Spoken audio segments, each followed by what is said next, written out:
বৌমা শাশুড়ির সম্পর্কে চিন্তা করবেন যে তার বয়স হয়ে গেছে। আগের যুগের মানুষ এত পড়ালেখা করে নাই, এত কালচার বুঝে না, এত সভ্যতা সামাজিকতা এতটা বুঝে না। বেচারে আগের যুগের মানুষ ভুলভাল করতেছে, হাসি মুখে দেখেও না দেখার ভান করলাম। এটা বৌমার দৃষ্টিভঙ্গি হবে যে উনি অনেক ভুলভাল করবে, ওনারটা যেরকম আমার কাছে উল্টাপাল্টা লাগতেছে, আমি যখন বৃদ্ধ হব আমার ছেলে মেয়েরা আরো আপ টু ডেট হবে, তারা আরো স্মার্ট হবে, তারা নতুন জেনারেশন লোক আরো বেশি বুঝবে, তাদের কাছে আমারটা এরকম অনেকটা অযৌক্তিক মনে হবে, সেদিন আমারও আসবে। অতএব সবর করবেন, সবরের বিনিময়ে তো আল্লাহ তাআলা জান্নাত দিবে।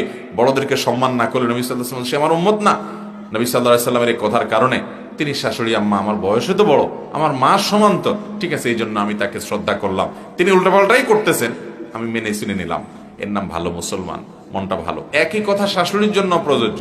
শাশুড়ি চিন্তা করবেন সে পরের ঘরের মেয়ে, মা বাপ সবাইকে ফেলে রেখে আসছে, আমাদেরকে আপন করে নিছে, পরের ঘরের মেয়ে কি আর আমার নিজের পেটের মেয়ের মতো হবে? তার কাছ থেকে সব আমি কিভাবে আশা করি? কিছু জিনিস এরকম হবে উল্টাপাল্টা, তার উল্টাপাল্টায় তাকে পাবে, সে এগুলা করলে এগুলোর জন্য প্রায়শ্চিত্ত সে ভোগ করবে। আমার দ্বারা যাতে তার অধিকার নষ্ট না হয়, তার কষ্ট যেন না হয়, আমি যেন আমার ছেলের সাথে তার ব্যাপারে কানভারি করে তাদের দাম্পত্য জীবনের স্বামী স্ত্রীর মধ্যে দূরত্ব সৃষ্টি না করি, করলে আমার ছেলেরই কষ্ট হবে, আমার আমল নষ্ট হবে। থাক, তার আমল নষ্ট করে সে আল্লাহর কাছে জবাবদিহি করুক। এরকম বড় মনের মানসিকতা শাশুড়িকেও ধারণ করতে হবে। এইভাবে প্রত্যেকটা ক্ষেত্রে